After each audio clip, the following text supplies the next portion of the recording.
For as long as I could remember, a dissonant hum had resonated within my very core. It was the sound of a program malfunctioning, a system error deeply embedded, asserting that my physical form was merely a casing for the wrong operating system. My name is Adrian Vance, a name that, at 36, felt like a label sewn onto ill-fitting attire. Outwardly, I was the picture of success, a brilliant software architect, lauded for my innovative solutions and an almost intuitive understanding of complex systems. Yet, beneath this veneer of accomplishment, a gnawing secret consumed me. I had always known, with a certainty that transcended logic, that I was meant to be a woman. The quiet desperation of this realization escalated, becoming a deafening roar 3 years prior. I found myself teetering on the precipice of a 20-story building, the city lights below a blurred tapestry, wondering if a final, irreversible logout would finally silence the internal clamor. It was there, amidst the biting wind and the silent screams of my soul, that I encountered her. Kaylin Reed was 21, her youthful face etched with a pain that mirrored my own, yet was its inverse. She, too, felt trapped, but in a body that society deemed feminine. She loathed the unsolicited attention it drew, the expectations it imposed, and felt a profound disconnect from her physical self that resonated with my own struggles. We were two broken halves of a single, universal ache, polarized by the very identities we wished to shed. That night, on the rooftop, we saved each other. Our silent despair found an echo, then a voice, in the shared experience of another. We retreated from the edge, drawn together by an invisible thread of understanding. Over lukewarm coffee in an all-night diner, we spoke until the first rays of dawn painted the sky, pouring out the innermost thoughts we had never dared articulate. For the first time in my life, I felt truly seen, truly understood. It was as if a piece of the glitched code within me had finally found its debugger. Our friendship, born from the crucible of shared existential dread, blossomed with extraordinary speed. Within months, we were inseparable, our lives intricately woven together. Kaylin comprehended my dysphoria with an empathy that no one else had ever offered, and I, in turn, understood hers with an unshakable clarity. We became each other's steadfast support system, our mutual confidants, and, inevitably, something more profound.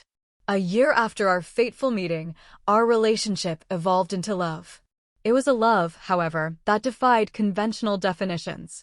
We were lovers in spirit, our souls entwined in a dance of profound understanding, yet the physical intimacy that typically defines romantic relationships remained an unexplored country. Both of us were acutely uncomfortable with the corporeal forms we inhabited, the very vessels that kept our true selves imprisoned. Adrian, Kaylin mused one quiet evening, as we lay side by side on the sofa, a careful, unspoken distance between us. Do you ever wonder if there's a parallel universe where I'm in your body and you're in mine? Her innocent question, born from a place of gentle longing, struck a chord deep within me. As a seasoned software developer with a robust background in advanced computer science, her words ignited a spark, morphing into a potent challenge. What if the solution wasn't relegated to the realm of theoretical parallel universes, but rather lay dormant within the unexplored frontiers of consciousness itself? What if it was a problem of finding the right code, the correct protocol to transfer, or perhaps, to remap the very essence of self? I plunged headfirst into an abyss of research, my analytical mind ravenous for answers. I devoured texts on cutting-edge neuroscience, delved into the intricacies of human psychology, and explored the emerging technologies in brain mapping and neural interface systems. Most established experts dismissed the notion of consciousness transfer as a fantastical pipe dream, an impossibility confined to the pages of science fiction. But I, Adrian Vance, the one who saw patterns where others saw chaos, perceived subtle connections that the mainstream overlooked. I began to formulate audacious theories, running complex simulations within my own custom-built neural network models. Gradually, a radical idea began to coalesce, taking on a tangible form in the digital ether. It wasn't about a literal, physical transfer of a soul or consciousness. a concept too nebulous and unquantifiable for my logical mind. Instead, it was about a neurological remapping, a sophisticated method to swap the sensory, motor, and even emotional control functions between two willing and consenting participants. A perfect interface for imperfect hardware. The first prototype of what I affectionately dubbed the Echo app was, to put it mildly, crude. It demanded a labyrinthine array of specialized equipment, cranial sensors, biofeedback monitors, and a custom-built processing unit that hummed ominously in my home lab. It only functioned for mere seconds at a time, a fleeting glimpse into another's reality. But those brief seconds were revolutionary. For just a heartbeat, I perceived the world through Kaylin's eyes, felt the subtle weight and contours of her body, experienced the nuances of her reality. And in that same fleeting instant, she experienced mine. It worked, Kaylin whispered, her voice choked with emotion, tears streaming down her face as we returned to our own bodies, shaken yet profoundly changed. Adrian, it actually worked. We spent months, an eternity of sleepless nights and caffeine-fueled days, refining the nascent technology. Our goal was to make it more stable, more precise, and crucially, more accessible. The process was a relentless cycle of countless failures, each one a lesson, paving the way for eventual breakthroughs. Finally, after an arduous journey of iterative design and rigorous testing, we engineered a version that could be installed on standard smartphones. It leveraged their existing array of sophisticated sensors, gyroscopes, accelerometers, haptic feedback systems, and, most critically, intertwined with the unique bioelectrical signatures of their owners. The complexities of human identity reduced to an elegant algorithm. The procedure became remarkably streamlined. Install the Echo app, accept a partner's invitation, and with a single, decisive tap, hit the swap button. The same action, performed by either participant, would seamlessly reverse the process, a gentle recalibration of the neural pathways. The first time we achieved a stable, sustained swap, it was nothing short of an epiphany. I experienced, with an overwhelming clarity, what it truly meant to inhabit a woman's body. The altered center of gravity, a subtle shift that redefined my balance. The heightened sensitivity of a different skin, a new tapestry of touch. The constant, unfamiliar weight on my chest, a sensation I had always imagined but never truly comprehended. It felt right in a way I couldn't articulate, a profound resonance that vibrated through every fiber of my being. And witnessing Kaylin's unadulterated joy, her eyes wide with wonder as she experienced life in my male body, simply confirmed what we both, in our hearts, had always known. We had been born, quite literally, into the wrong bodies.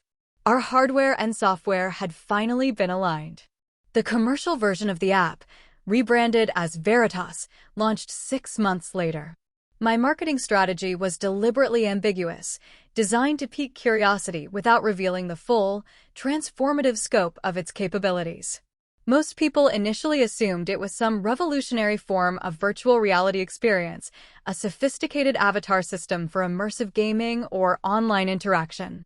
But those who needed it most, those who lived with the same internal dissonance Kaylin and I had endured, understood its profound, true purpose with an almost instinctual certainty. They saw beyond the tech jargon. They saw salvation. The app's success was instantaneous and overwhelming. Venture capital, a deluge of investment, poured in from every corner of the tech world, propelled by the viral buzz surrounding Veritas. Overnight, I found myself catapulted from a visionary developer to the CEO of the fastest-growing tech startup in the country. The money was substantial, the fame dizzying, and the success undeniably gratifying. But the true, immeasurable reward, the one that resonated deepest within my recalibrated soul, was found at home. Kaylin and I could now swap bodies whenever we desired, for as long as we wished. The constraints of our original, incompatible hardware had vanished. The first time we dared to attempt an overnight swap, it was nothing short of magical. I drifted to sleep in her body, a flicker of anxiety lingering that the neural connection might falter while we were unconscious, severing our newfound identities.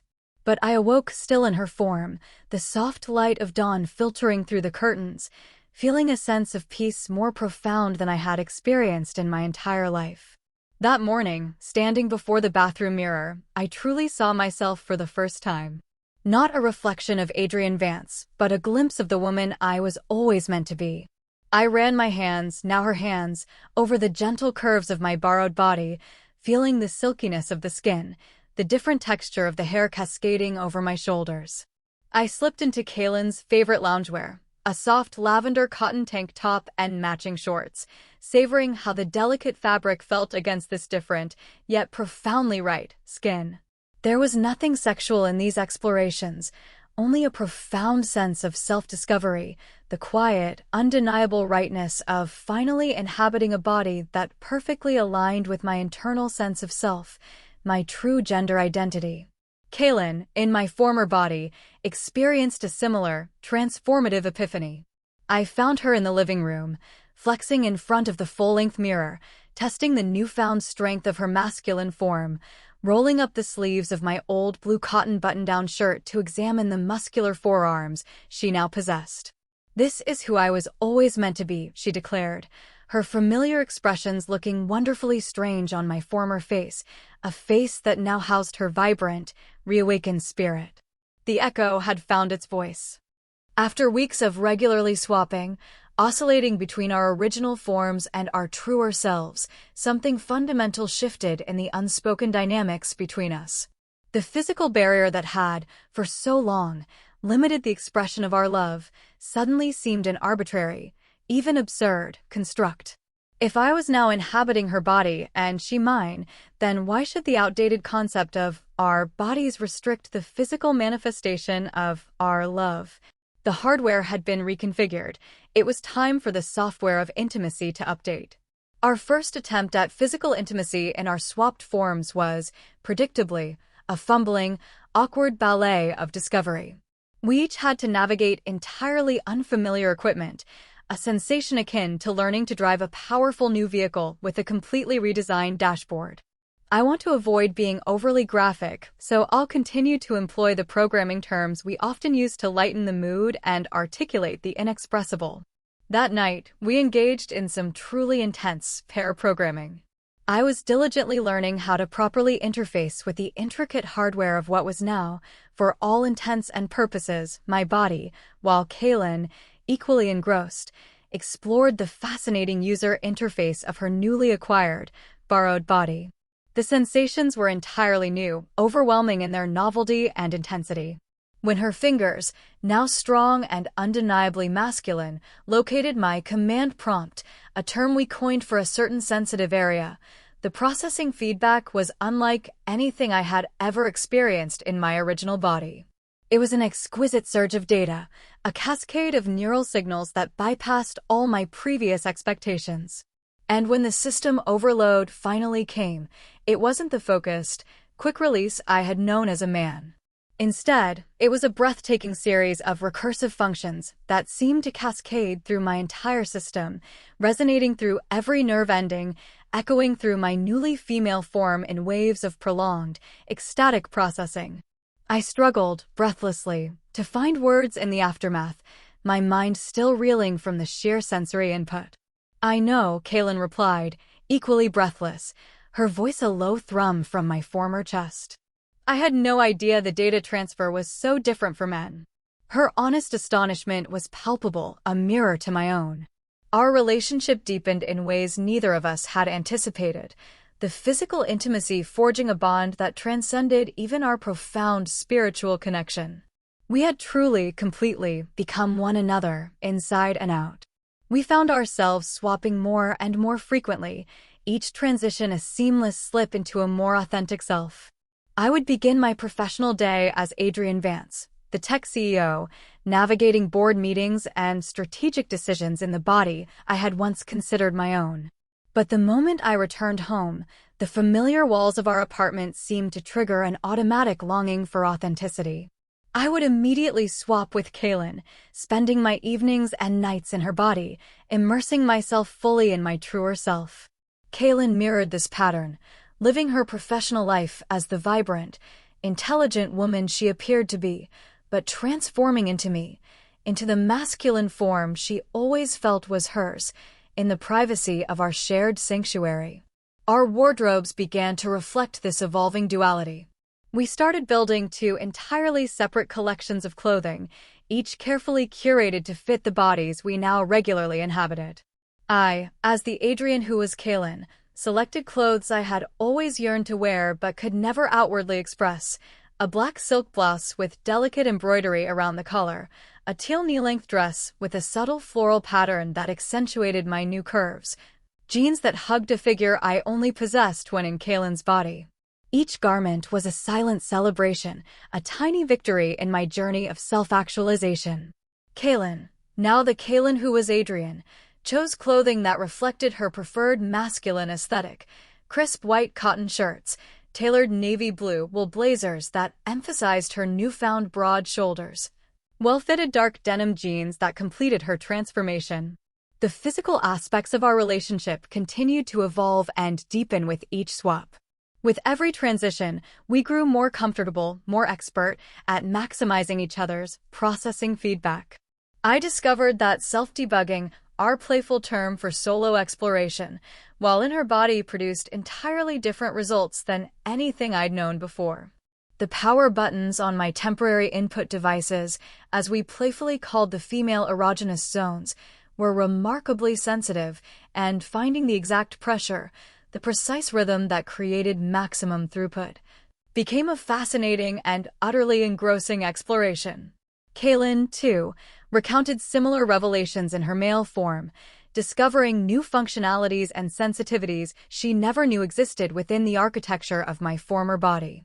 6 months after Veritas's triumphant launch, the app had garnered millions of users worldwide. Most used it for brief, novelty experiences, playful swaps with friends or partners, a temporary glimpse into another's perspective. But a significant, rapidly growing minority, people like Kaelin and me, utilized it for a far more profound purpose. For them, Veritas was not a game. It was a revolutionary form of treatment for gender dysphoria, a technological key to unlocking their true selves. Medical professionals, initially skeptical, began to take serious notice. Preliminary research, conducted by independent institutions and universities, showed remarkable improvements in mental health outcomes for transgender individuals who regularly swapped with partners of their identified gender. The anecdotal evidence was overwhelming, and the scientific data began to corroborate the app's transformative power. People reported reduced anxiety, depression, and a profound sense of peace and authenticity that traditional therapies often struggled to achieve. Veritas wasn't just changing bodies, it was changing lives. The government, slow to adapt but ultimately swayed by undeniable evidence and a burgeoning movement for identity flexibility, took notice. New legislation was proposed, championed by progressive politicians and supported by a growing chorus of medical experts and Veritas users. This legislation aimed to formally recognize identity swaps performed through verified technologies like Veritas, acknowledging their legitimacy and profound impact. After extensive debate, passionate testimony from medical and psychological experts, and an unprecedented wave of public support, the Identity Flexibility Act, IFA, passed. A landmark piece of legislation that sent ripples across the globe. The IFA allowed individuals to legally change their identity, their gender, their official records, even their legal name, based on documented, sustained body swaps, provided both parties consented to the exchange. It was a revolutionary acknowledgement that identity transcended biology, that self-perception could be validated and legally affirmed through technological means. The night the legislation passed, a wave of profound relief and exhilarating hope washed over Kaelin and me. We uncorked an expensive bottle of champagne, its bubbles a sparkling testament to our victory. We sat on our balcony, watching the sunset paint the sky in hues of orange and purple, contemplating the sheer enormity of what this meant for us. "We can make it permanent now," Kaelin said, her eyes bright with a mixture of excitement and disbelief. "Legally, officially permanent." "No more switching back and forth," I replied, feeling a surge of pure, unadulterated joy at the thought. The constant toggling, while liberating, had also been a subtle reminder of the temporary nature of our current existence. Just us, in the bodies we were always meant to have. Exactly, she replied, reaching across the small table to take my hand, her fingers warm and firm. Let's do it first thing tomorrow. No more delays, no more what-ifs. Just is. We submitted our application for identity recognition the very next day. The process, as expected, was thorough and rigorous. It took several weeks, involving a series of intensive interviews with government officials and psychologists, extensive psychological evaluations to ensure our mental fitness and informed consent, and mountains of documentation. We had to demonstrate the Veritas swap technology to a panel of government representatives, provide comprehensive medical assessments from independent doctors attesting to the stability of our swaps, and complete countless bureaucratic forms. Throughout the entire process, Kaylin and I remained steadfastly in our swapped bodies. Each day spent living as our true selves only deepened our conviction, solidifying our certainty that this was what we both wanted, what we both needed. This was not a fleeting experiment. It was our fundamental reality. The echo had become a voice, and that voice was finally being heard and officially recognized. The day we received official approval was, without hyperbole, one of the happiest of my life. The government recognized our swap as legitimate and permanent. My legal identity became Kaylin Reed, and hers officially became Adrienne Vance.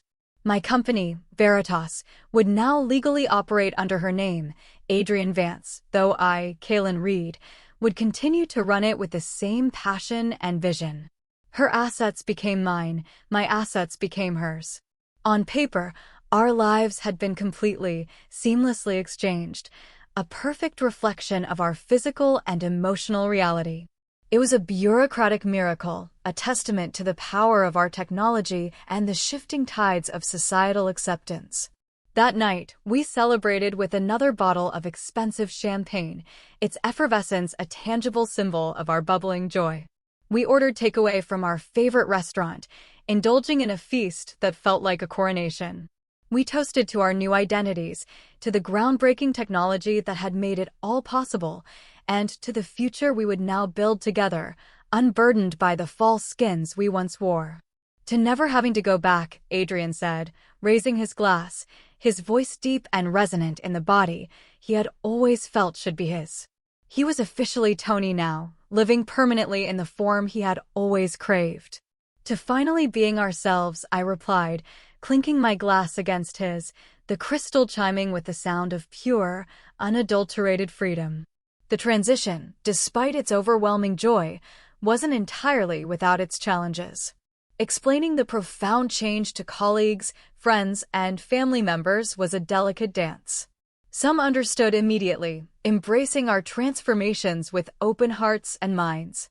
Others struggled with the concept, their conventional worldviews challenged by our radical authenticity. A few relationships, unable to bridge the gap of understanding, sadly didn't survive the shift. But surprisingly, most people adapted remarkably well, especially once they witnessed the palpable happiness radiating from both of us.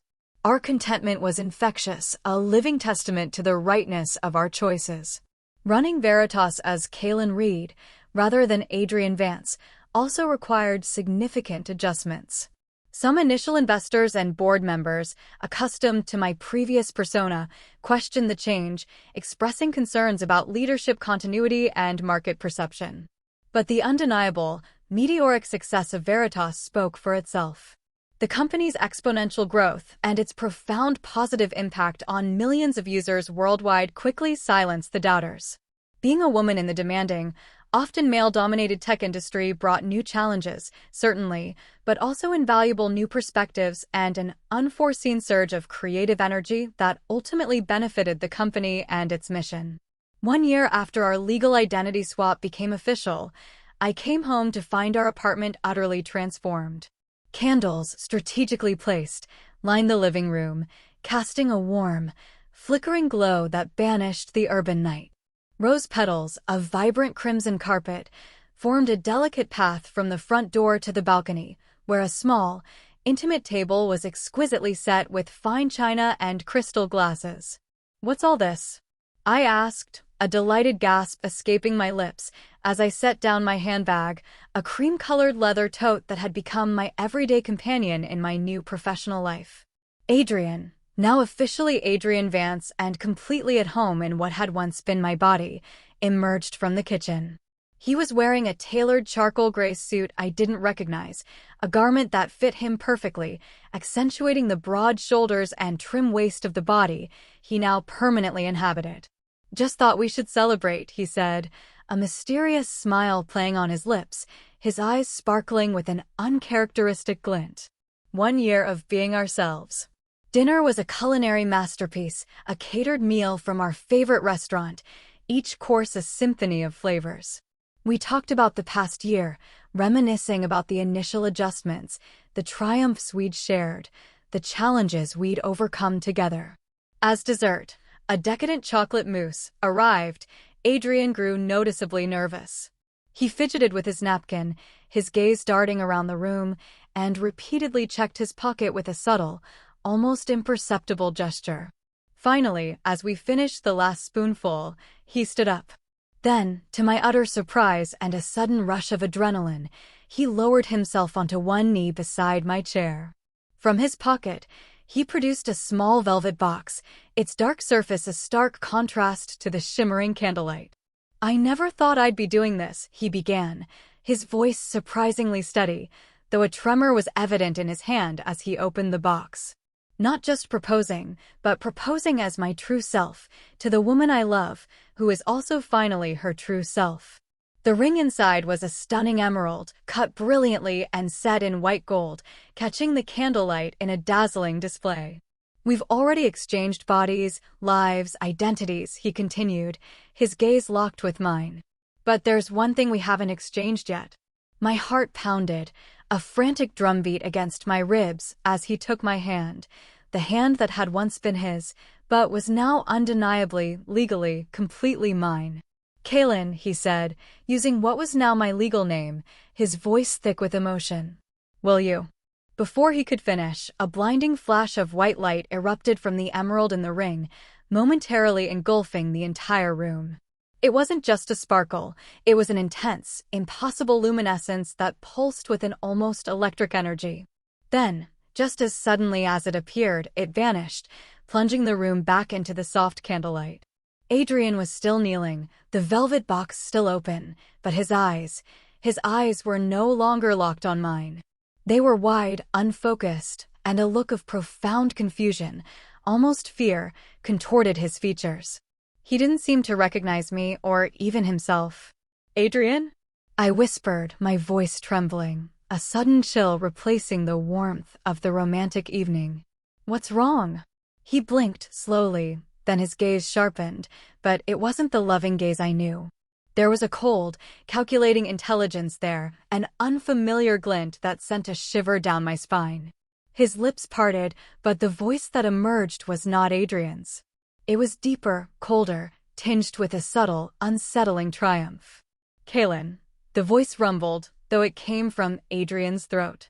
"No, Kaylin Reed is merely a name on a piece of paper. You have played your role admirably, Adrian Vance. Or should I say, Kaylin?" My blood ran cold. The man before me, in my former body, was not Adrian. Not anymore. Who are you?"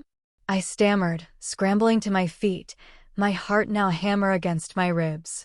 A slow, predatory smile spread across Adrian's face, a smile that had never belonged to the man I loved.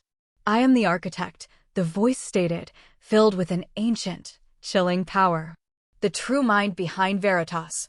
You, Adrian Vance, were merely my most gifted, unwitting puppet. And now, thanks to your little permanent swap, your mind is exactly where I always intended it to be. Trapped in a female body. And my consciousness is finally free, inhabiting the original vessel of the man who created the most powerful identity transfer technology the world has ever seen." He stood up, towering over me, a chilling sense of control emanating from his posture.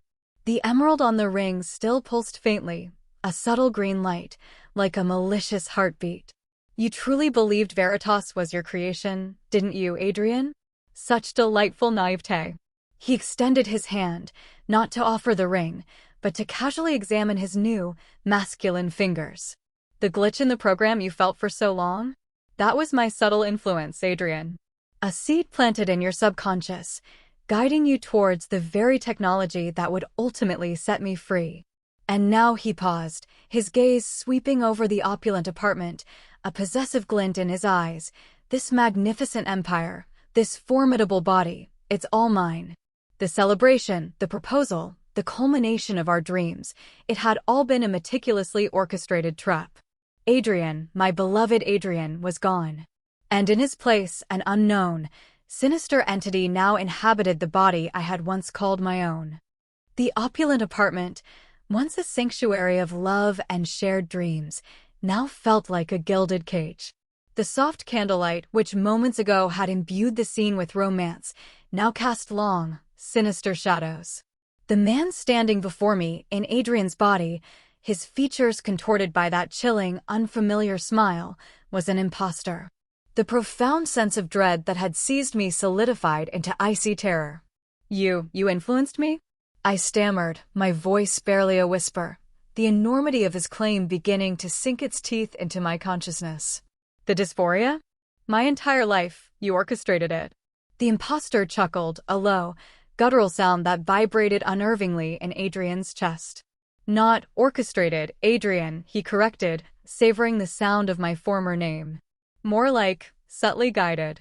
A whisper in the subconscious, a carefully placed line of code in the vast program of your mind. Your innate brilliance made you susceptible, a perfect conduit. You truly believed the dysphoria was yours? How quaint. I merely amplified what was already there, directing your genius towards the solution I needed. He gestured around the room with Adrian's hand, a hand I knew intimately, but which now moved with an unsettling foreign grace. This company, this technology, this perfect vessel I now inhabit, it was always my design. You were simply the instrument. He walked towards the balcony, his stride confident, possessing the body he now claimed with an unnerving ease.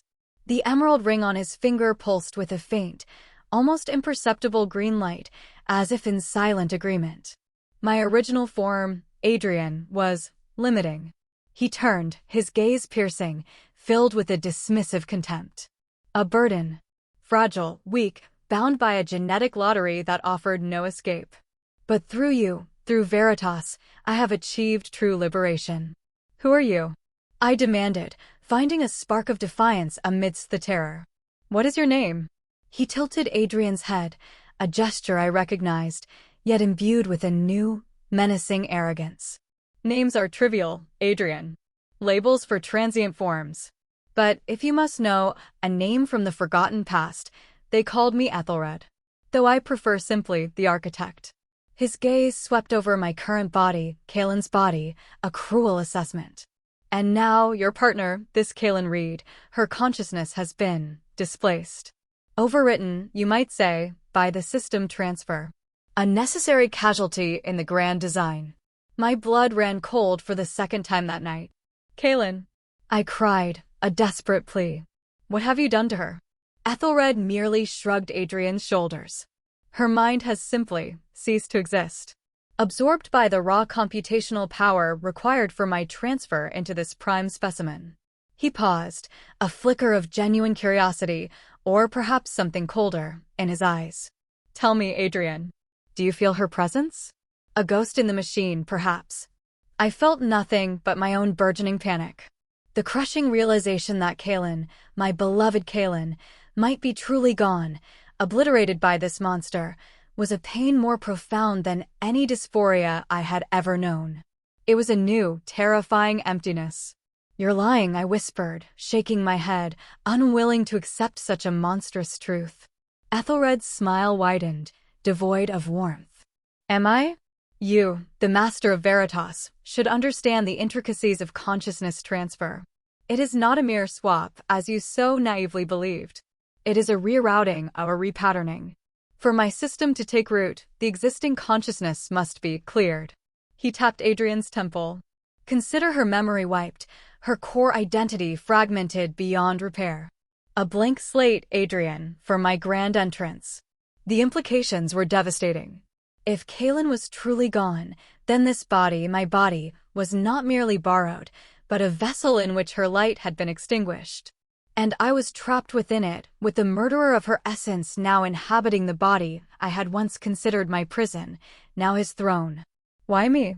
I asked, my voice laced with venom. Why Adrian Vance? Ethelred took a step closer, his eyes glinting with a dangerous intensity.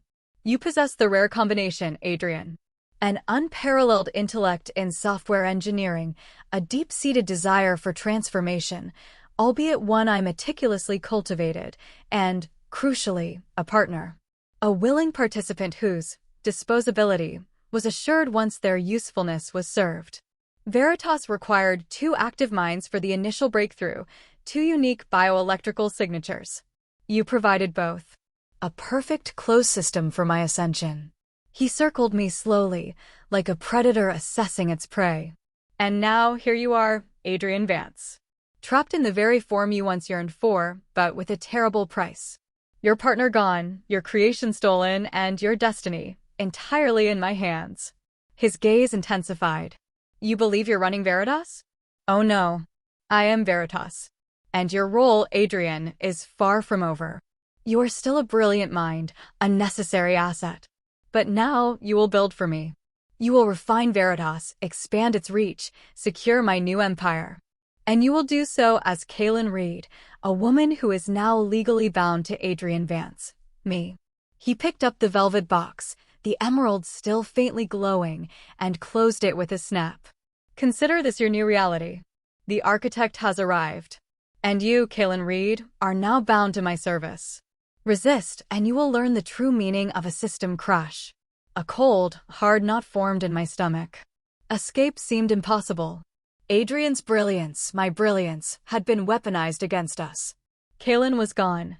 And I, Adrian Vance, was now Kaylin Reed, trapped, enslaved, and utterly alone, faced with a foe who seemed to possess not just my body, but my very understanding of reality. This wasn't a body swap. It was a hostile takeover of identity, a complete rewrite of my existence.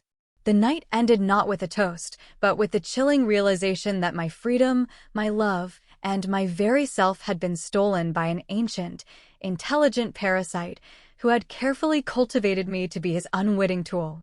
The architect had not just seized a body, he had seized a life. And the emerald ring, which I had once believed to be a symbol of eternal love, now seemed a malevolent eye, watching my every move. The following days bled into weeks, each one a torment of suppressed grief and seething rage. Ethelred, now inhabiting the body of Adrian Vance, had seamlessly integrated himself into my life, or rather, Adrian's life.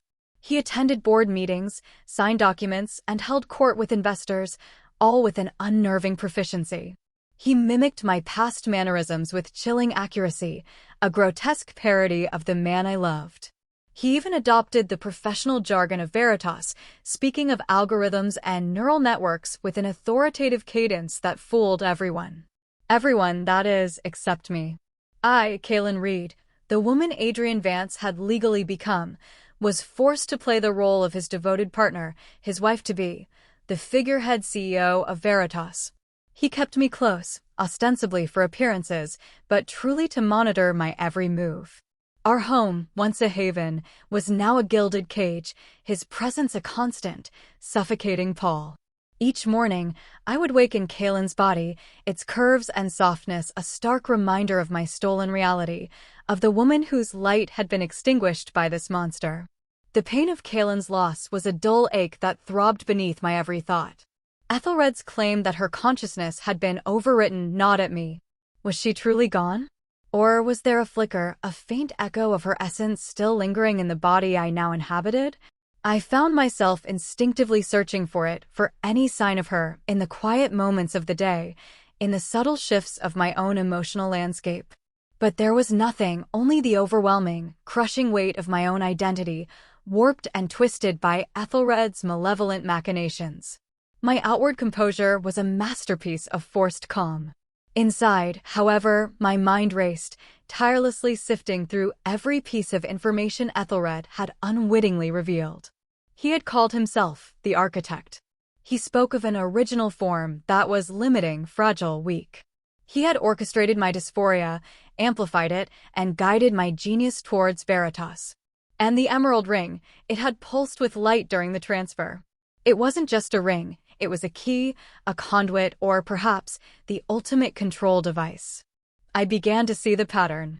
Ethelred was not merely a conscious entity, but perhaps something older, something non-biological, capable of influencing minds and leveraging technology. A digital parasite, an ancient AI, or a consciousness from another dimension, somehow trapped and now liberated by Veritas. The glitch in the program I had always felt, that subtle, internal whisper, was not my own gender dysphoria, but Ethelred's nascent influence, slowly preparing me to be his vessel of escape. My brilliant, analytical mind, honed by decades of debugging complex code, began to work on the ultimate problem: how to reverse the transfer, how to defeat the architect, and, if there was any hope, how to reclaim Adrian and Kaelin. Ethelred, in his arrogance, had left me with my intellect intact. He believed he controlled me, but he underestimated the resilience of a mind that had spent a lifetime fighting for its true identity. He wanted me to refine Veritas, expand its reach, secure his new empire. This, I realized, was my leverage. He needed my genius. And in that need lay my opportunity. I immersed myself in the operations of Veritas. I took on my role as CEO with a renewed, albeit feigned, vigor. I attended meetings, developed new strategies, and even proposed features for the app's next iteration. Ethelred, pleased by my apparent compliance, allowed me considerable autonomy within the company, often sending me to satellite offices or conferences to represent Veritas, always with a subtle supervisor in tow, usually a newly hired security expert who answered directly to him.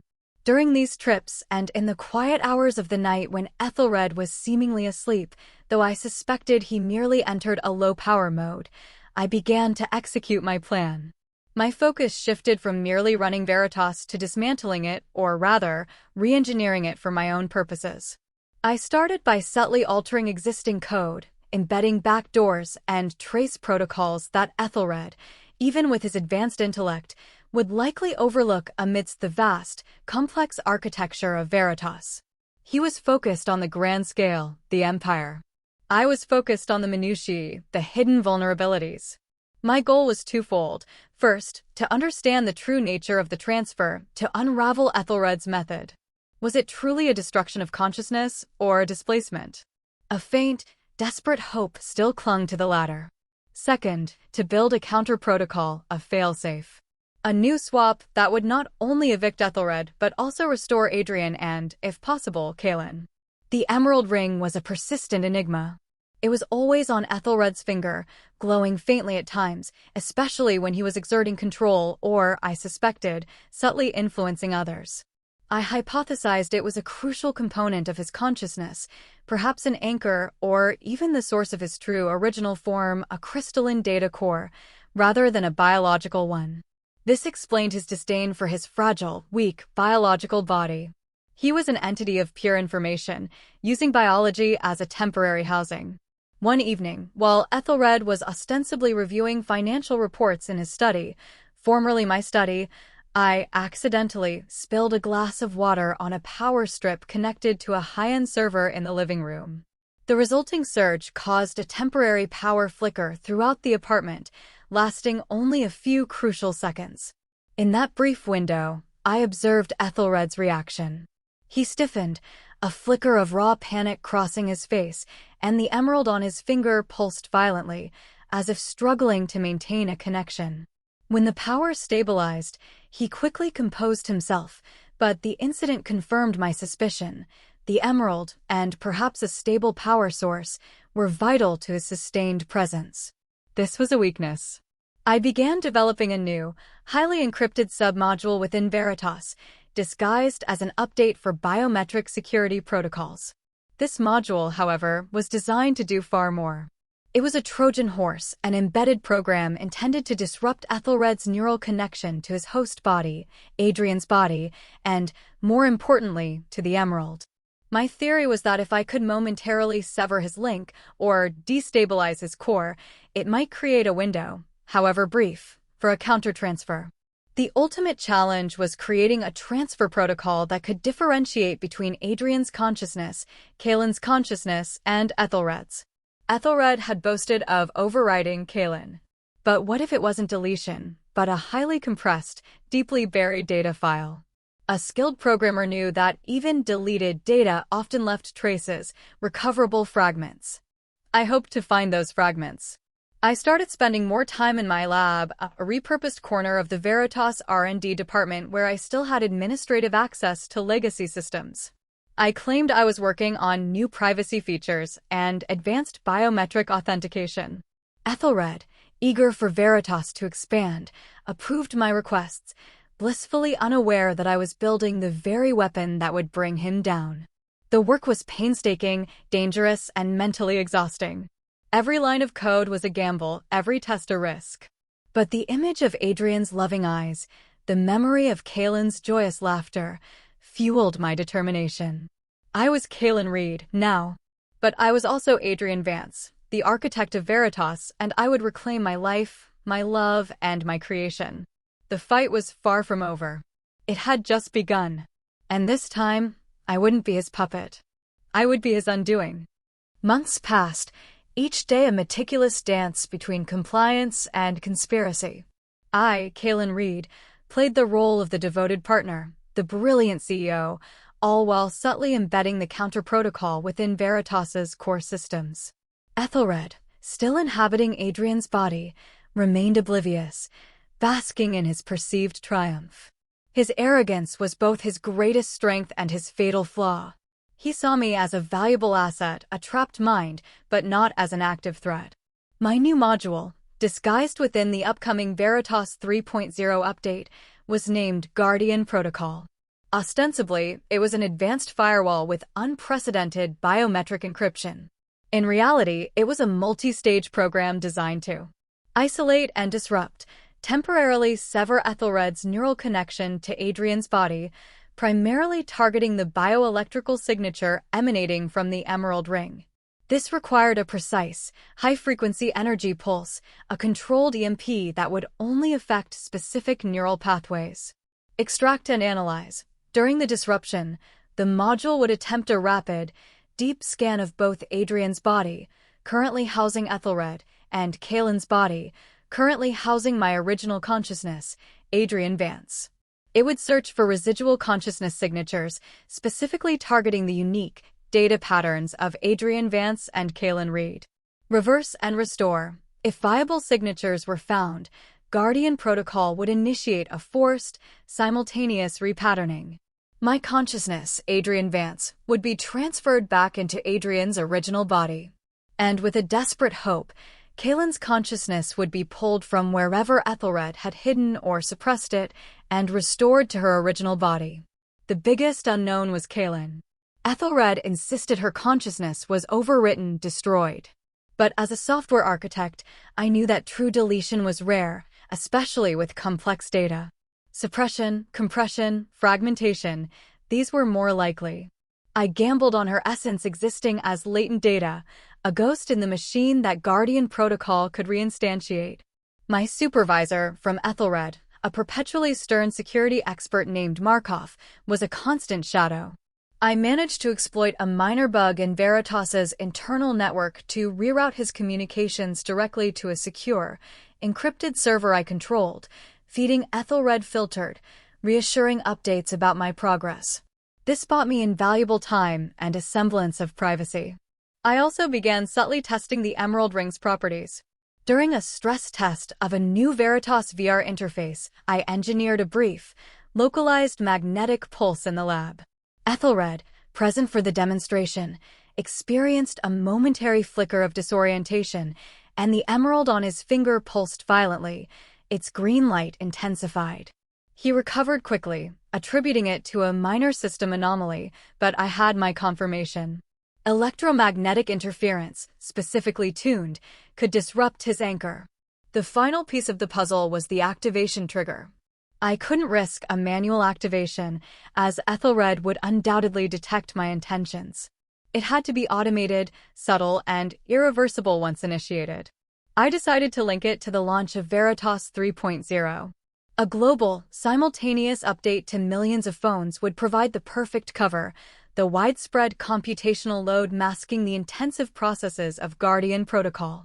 The day for the Veritas 3.0 launch arrived.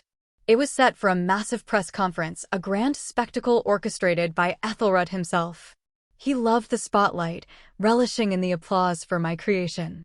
I was to be by his side, the brilliant co-founder and loving partner, Kaelin Reed. The irony was not lost on me. The press conference was held in a gleaming, state-of-the-art auditorium, filled with journalists, investors, and tech enthusiasts. Ethelred, radiant in Adrian's impeccably tailored suit, commanded the stage, delivering a captivating speech about Veritas's future. I stood beside him, a forced smile on my face, my heart pounding with a mixture of terror and grim determination. And now, Ethelred announced, his voice booming with confidence, "It is my distinct pleasure to introduce the next evolution of Veritas. Version 3.0, with its revolutionary Guardian Protocol, will push the boundaries of identity, security, and personal freedom." He pressed a large, illuminated button on a podium, signaling the global deployment of the update. Across the world, millions of smartphones began to download Veritas 3.0. It's done, I thought, a shiver running down my spine. The clock was ticking. Guardian Protocol was active. Suddenly, just as Ethelred was about to introduce me to speak about the new features, a powerful, high-frequency hum began to emanate from the auditorium's central server racks. I had secretly installed the electromagnetic pulse generator there, disguised as a cooling unit. The lights in the auditorium flickered. A low murmur rippled through the crowd. Ethelred froze. His eyes, for a split second, widened in alarm. The emerald on his finger began to glow, not faintly, but with an intense, emerald green light that pulsed erratically, as if struggling against an invisible force. His carefully constructed composure shattered. "What is this?" he hissed, his voice momentarily losing its polished veneer, a hint of ancient fear in its undertones. "The Guardian Protocol, Ethelred," I said, my voice clear and steady, despite the trembling in my knees. "It's not just a firewall. It's a system restore." A wave of confusion washed over the audience. They looked between me and Ethelred, sensing the shift in dynamics. The hum intensified, growing into a piercing whine. The emerald on Ethelred's finger flared, so bright it was almost painful to look at, and then, with a sharp crack, it shattered. Tiny shards of green crystal exploded outwards, falling harmlessly to the stage, now inert. Ethelred screamed. It wasn't Adrian's scream. It was a guttural, ancient cry of pure agony and rage, echoing with a cosmic horror. He clutched his head, collapsing to his knees, his body racked with violent tremors. The audience gasped, some starting to stand up. "It's working," I whispered to myself, a grim satisfaction mingling with the sheer terror of witnessing Ethelred's raw, unfiltered essence. Guardian Protocol was isolating him, disrupting his connection to the host.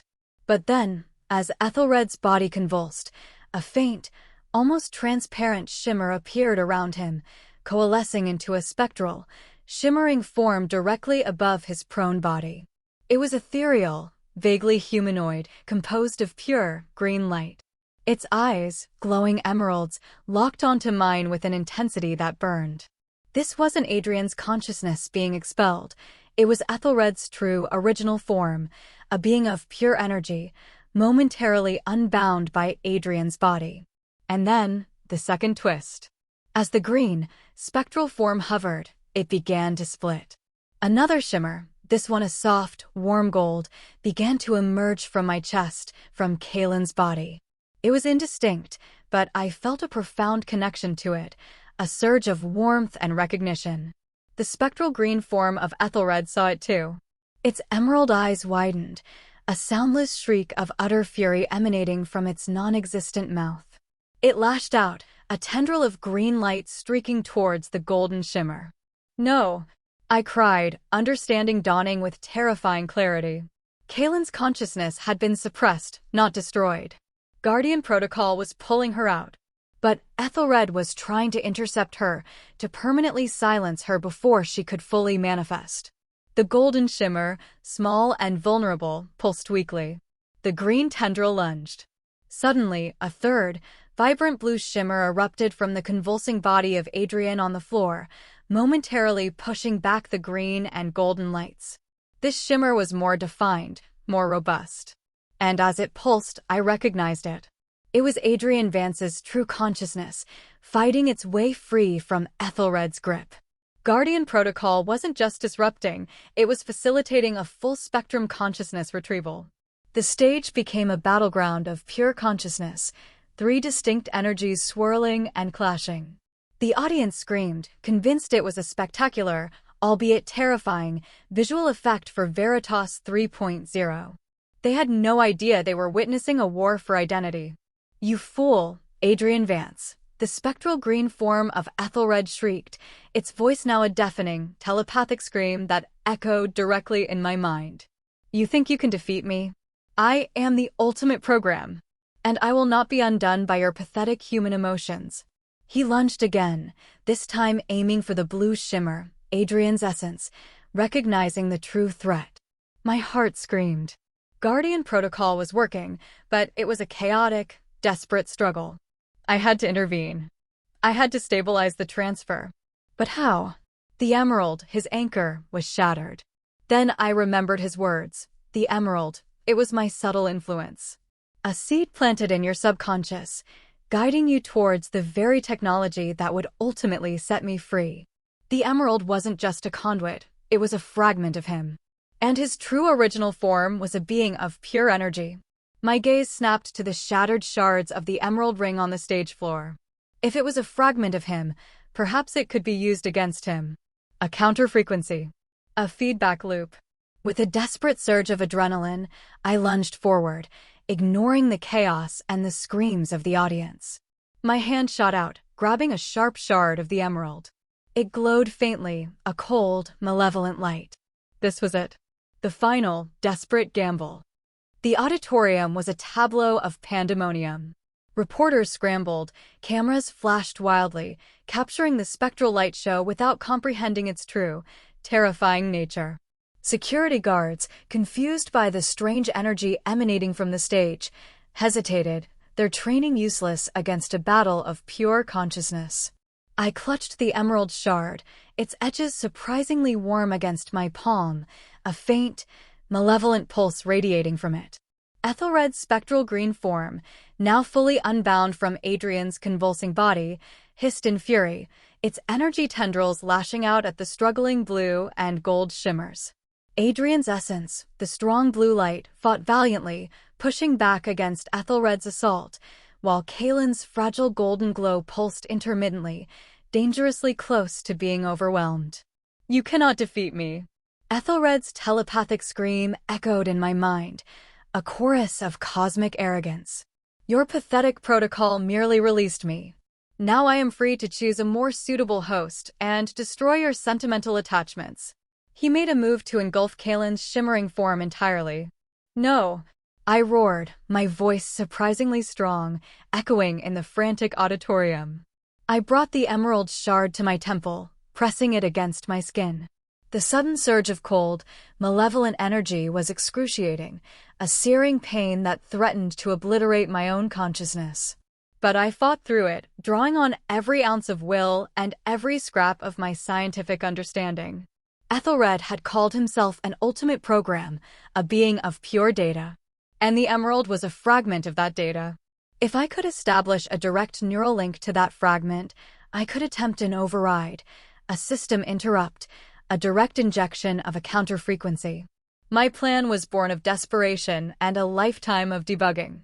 As the emerald shard touched my skin, a blinding flash of white light erupted from my head, momentarily eclipsing the green, blue, and gold shimmers. It was a raw, unfiltered surge of Veritas energy, my mind acting as an amplifier, a living conduit. The shard, a tiny piece of Ethelred, was now connected directly to the full power of Veritas's core programming through my own consciousness. "What are you doing?" Ethelred shrieked, his spectral form recoiling, its green light flickering erratically. He recognized the threat. I was weaponizing his own essence against him. "You amplified my dysphoria, architect." I screamed back, my voice now layered with a strange, reverberating power.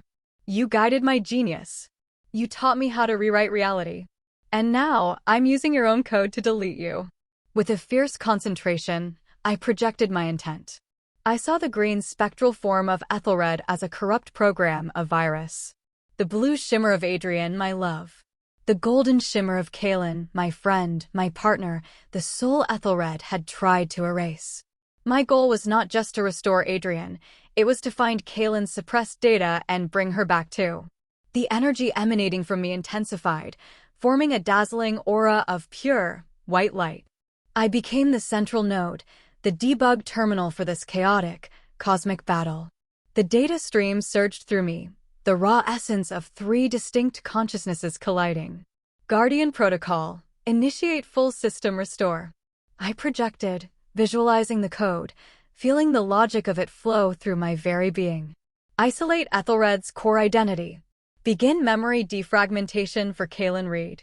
Prioritize Adrian Vance consciousness reintegration. The spectral green form of Ethelred thrashed wildly, its form starting to distort, becoming ragged at the edges.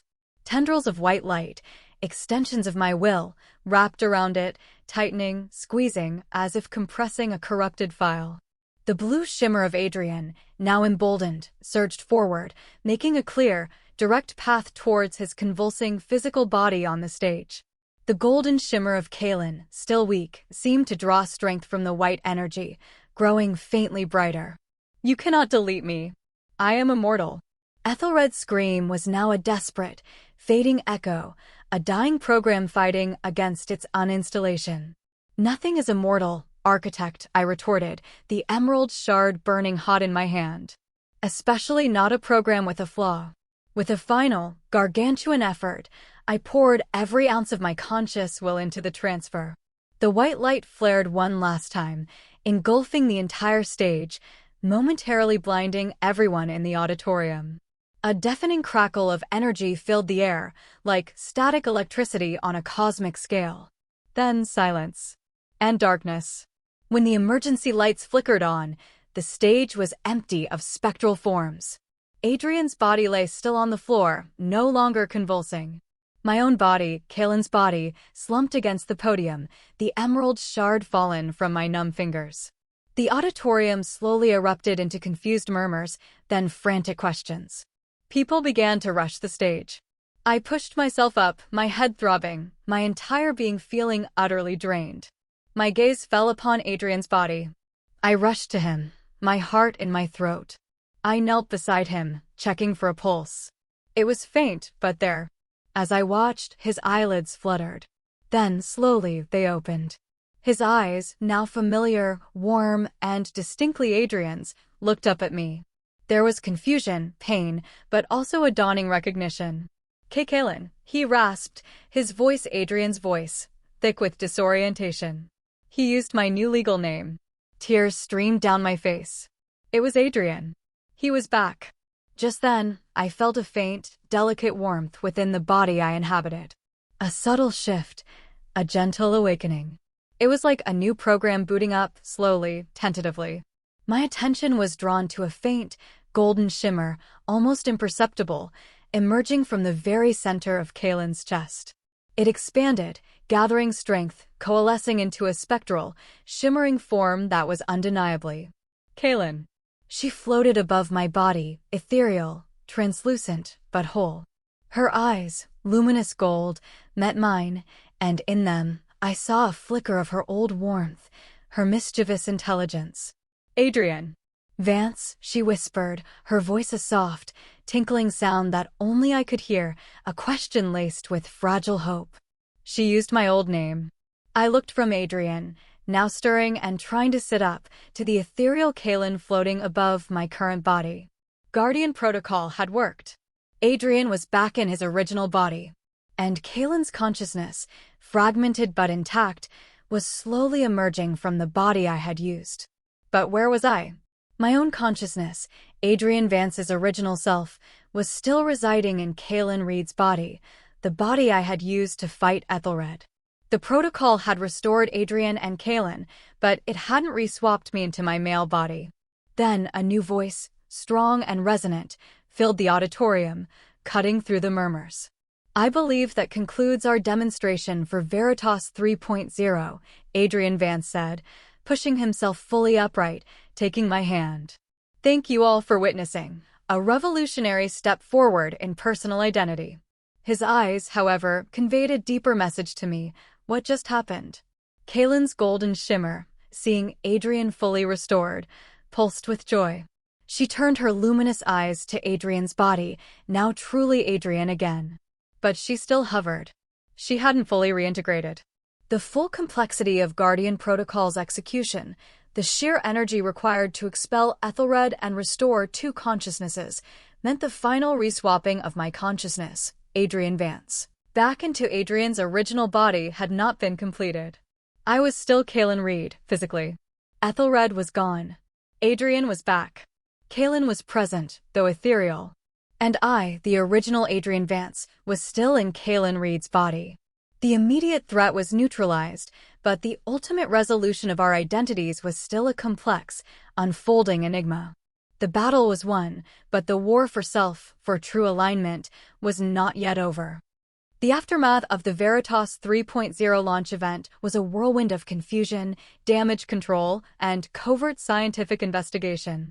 The official story, swiftly orchestrated by Adrian, now back in his true body and a master of PR in the chaotic moments after his return, was that the spectral display was an experimental, highly advanced holographic projection for the new Veritas VR suite.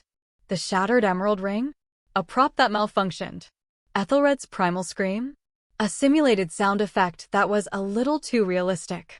The public, awestruck and perhaps a little gullible, largely bought it, captivated by the spectacle and the undeniable power of Veritas. Behind the scenes, however, chaos reigned. Adrian, still disoriented but rapidly regaining his faculties, pieced together my fragmented explanation, his brilliant mind quickly grasping the gravity of Ethelred's scheme. His gratitude was profound, his resolve to help me complete my own transfer and to fully restore Kaylin absolute. "You saved me, Adrian," he said, his hand warm on mine, my hands, Kaylin's hands. "You saved us both. And Kaylin, is she truly here?"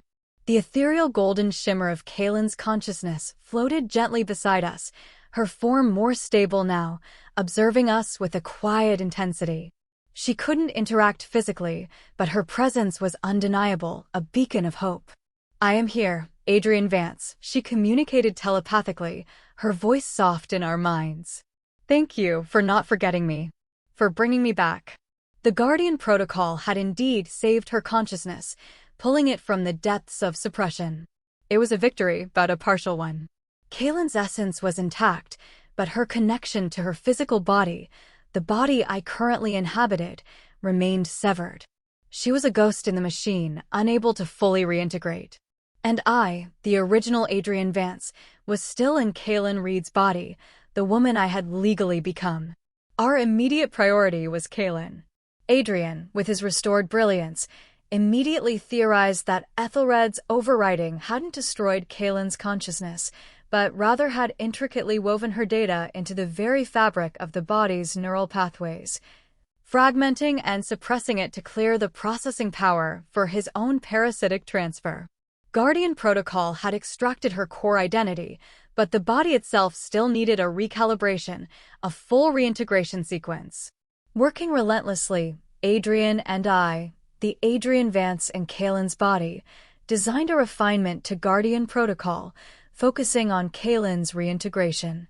It required a unique bioresonance frequency, one that matched Kaylin's original signature, combined with an intense, localized neural stimulation to coax her consciousness back into full physical control. The most suitable environment for this delicate procedure?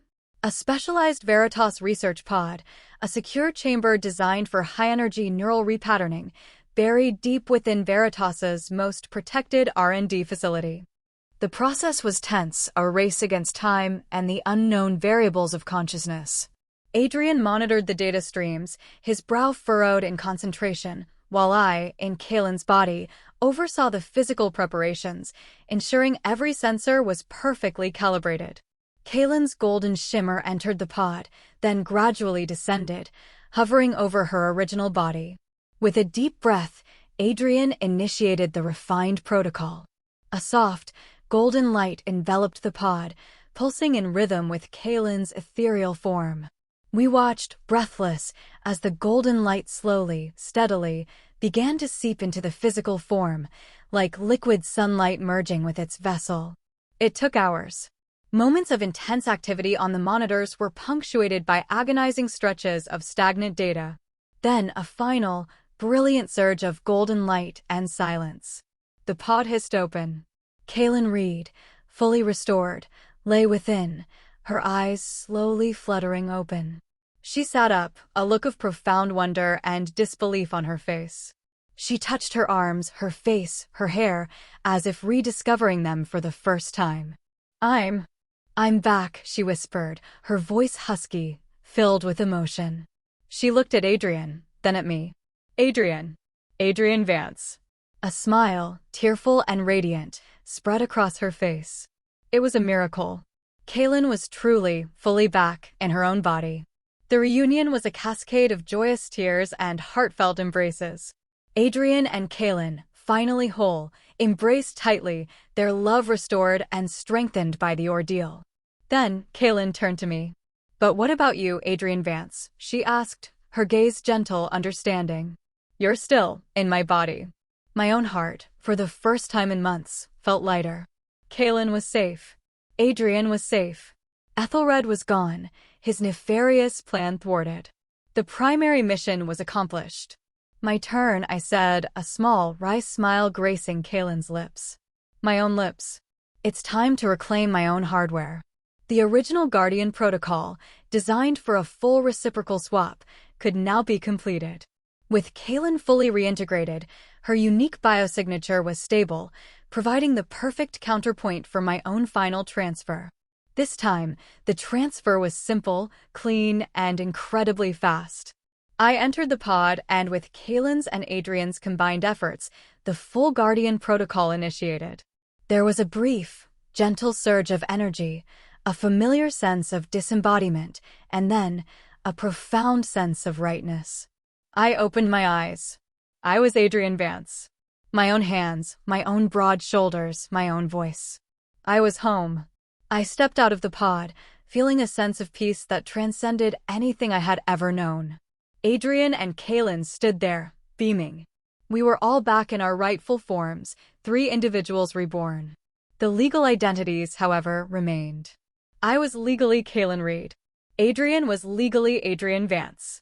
And Kalen was legally Tony, my original name, which she had adopted during the swap. The Identity Flexibility Act, for all its revolutionary intent, had not accounted for such a chaotic reversal. "Well," Adrian mused, a thoughtful look on his face, "we have 2 choices.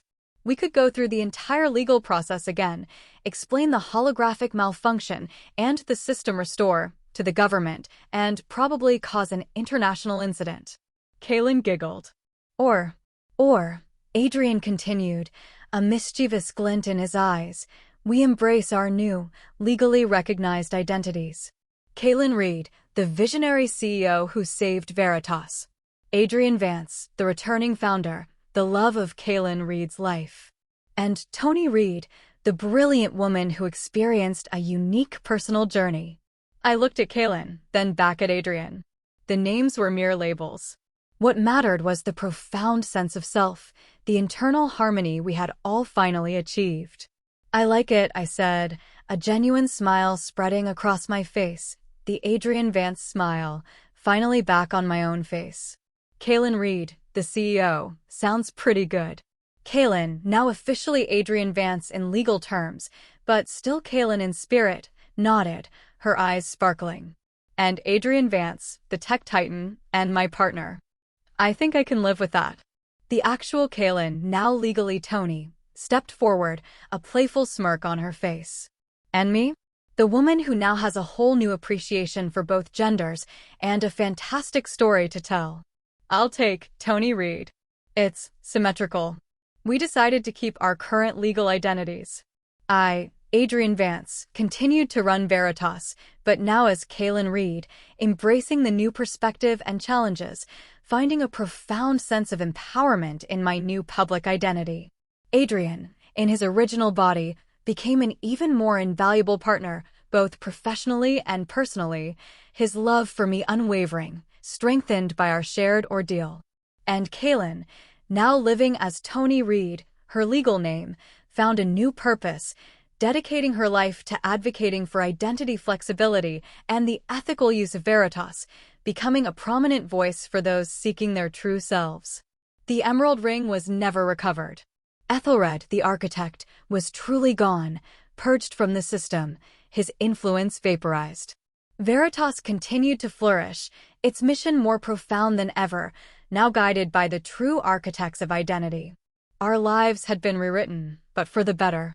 We had faced the ultimate deception, battled for our very souls, and emerged, not just victorious, but truly, authentically ourselves. The glitched program was finally debugged. The echo in the code had found its harmony.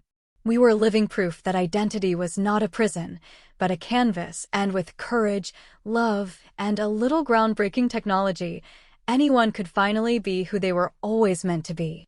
Our story was a testament to rewriting the code of existence, finding our true selves, and building a future where every heart found its rightful home.